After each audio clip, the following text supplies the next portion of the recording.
Je vais vous parler assez souvent des punaises de lit. Parce que quand les punaises de lit sont réapparues, sont donc, on va dire apparues, là, au Québec, en Occident, vers 2010 peut-être, hein, dans ces coins-là, 2005, puis là, il commence à en avoir beaucoup plus en 2010. Ça s'est passé un peu de la manière que le COVID se propage, beaucoup plus lentement, évidemment, mais c'est un peu les mêmes logiques. Beaucoup plus lentement, pour une raison importante, c'est que les punaises sont comme nous, c'est des animaux sexués. Ils ne font pas de génération comment ça s'appelle donc?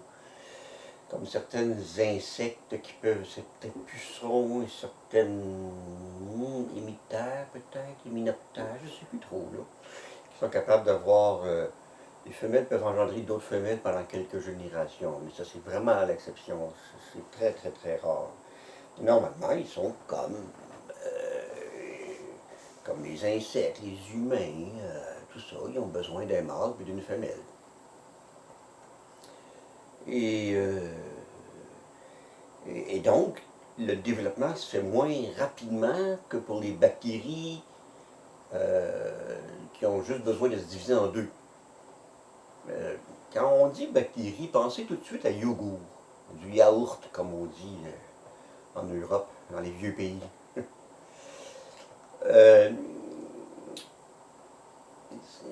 Quand j'ai besoin d'enseigner, que ce soit en horticulture, en agriculture, des choses comme ça, j'ai trouvé que c'était le meilleur exemple pour que le monde comprenne.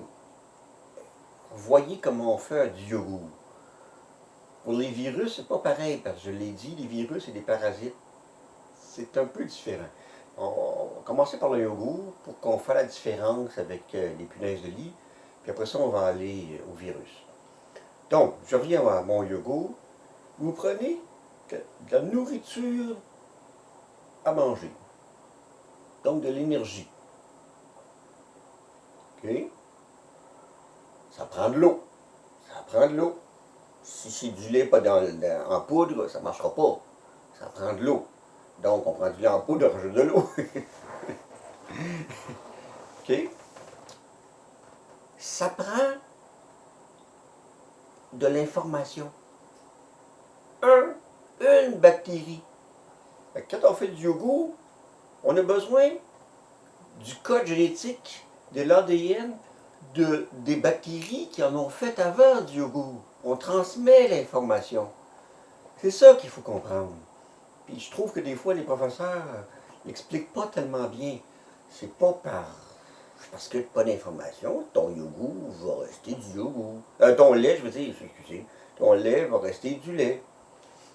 Puis s'il est fermé, s'il n'y a pas d'apport de bactéries ou de rien du monde extérieur, ben, il va rester là. Ça n'existe pas parce qu'en réalité, le lait, il n'est pas stérile, il est pasteurisé, mais il n'est pas stérilisé. Donc, je reviens à mon histoire. On prend la souche ou l'espèce, on va dire, l'espèce de bactérie qu'on veut, donc le code génétique qu'on veut. On met de l'eau, puis on met du temps. Donc, on prend un certain temps. Et comme on veut réduire le temps dans les usines, ou même chez nous, on met le lait plus chaud pour qu'il aille plus vite. C'est essentiellement ça, c'est pas plus compliqué que ça. Les bactéries qui sont dans vos intestins, c'est la même chose partout. Ils n'ont pas besoin d'un mâle et d'une femelle. Okay? Les mâles et les femelles, c'est une invention d'à peu près 1 milliard d'années. On ne sait pas trop comme de raison, c'est très très vague. Là. Entre 600 millions et 1 milliard d'années. En tout cas, je reviendrai à ça une autre fois. Les punaises de lit, ça prend les deux. Ça fait que si vous arrivez avec une bactérie dans une chambre, puis qu'il y aurait quelque chose à manger, je sais pas, moi. Ah oui, un petit morceau de confiture qu'un enfant aurait laissé, mettons, puis qu'il y a des bactéries dessus, ben les bactéries vont se multiplier. On finit par manger le petit morceau de confiture, puis c'est tout. OK. OK. Il arrive.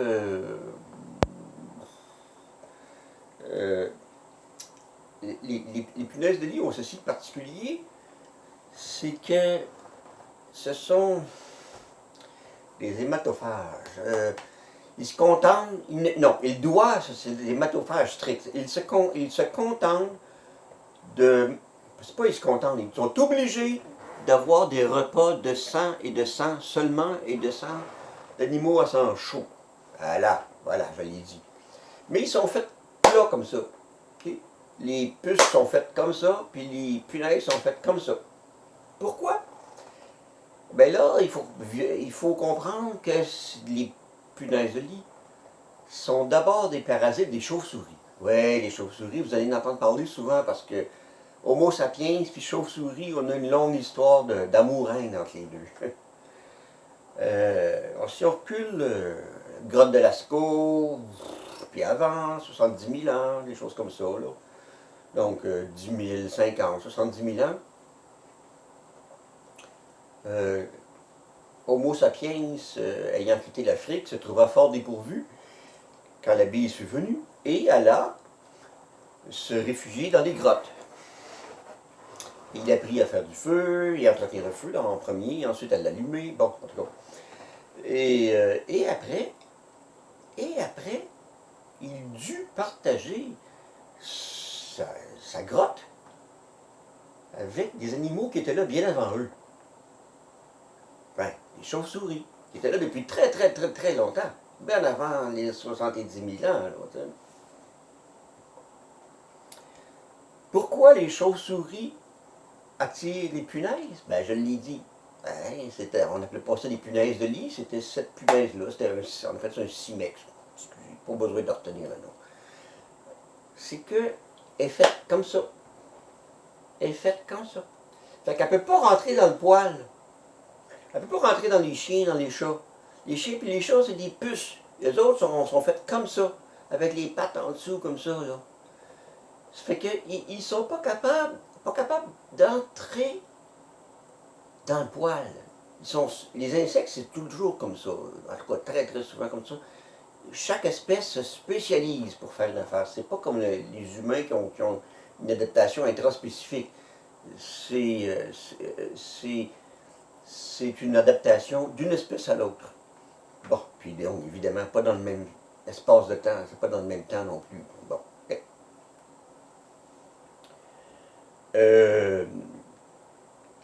Donc, les punaises de lit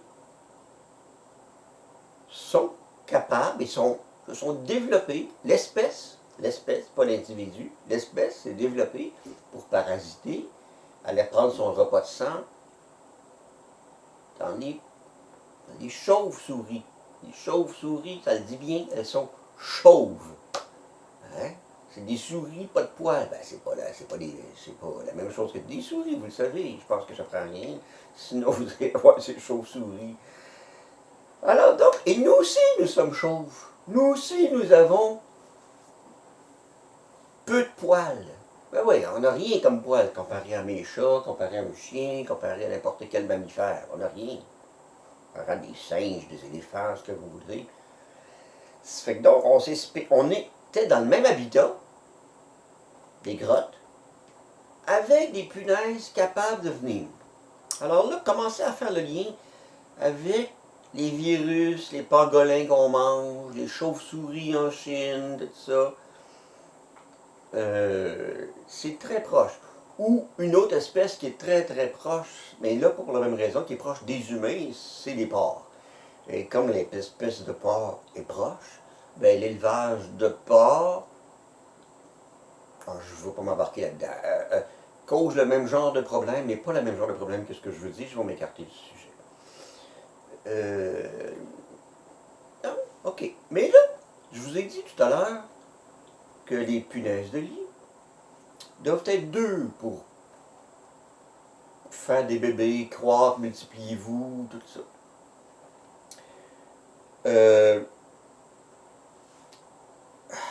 Donc, si un morceau d'humain se couche dans une chambre, puis il y a une punaise de lit, femelle, elle va venir piquer. Mais elle ne fera pas de petits. Il n'y a pas d'ADN. là, je viens de tourner un coin rond. Ouais, je vais quand même ouvrir une petite affaire. Les insectes ont ce qu'on appelle une spermathèque. Les femelles, pas toutes, mais certaines ont ce qu'on appelle des spermathèques. Ils s'accouplent ailleurs, ils enferment le sperme dans une bibliothèque, donc on appelle ça une spermathèque. Et puis ils peuvent s'en aller, puis là, ben, ils gardent le sperme en réserve. Disons donc, pour simplifier, que la femelle n'a pas été accouplée. Sa spermathèque est vide. Donc, elle n'a pas l'ADN mâle. OK? J'espère que c'est pas trop compliqué, ça, là.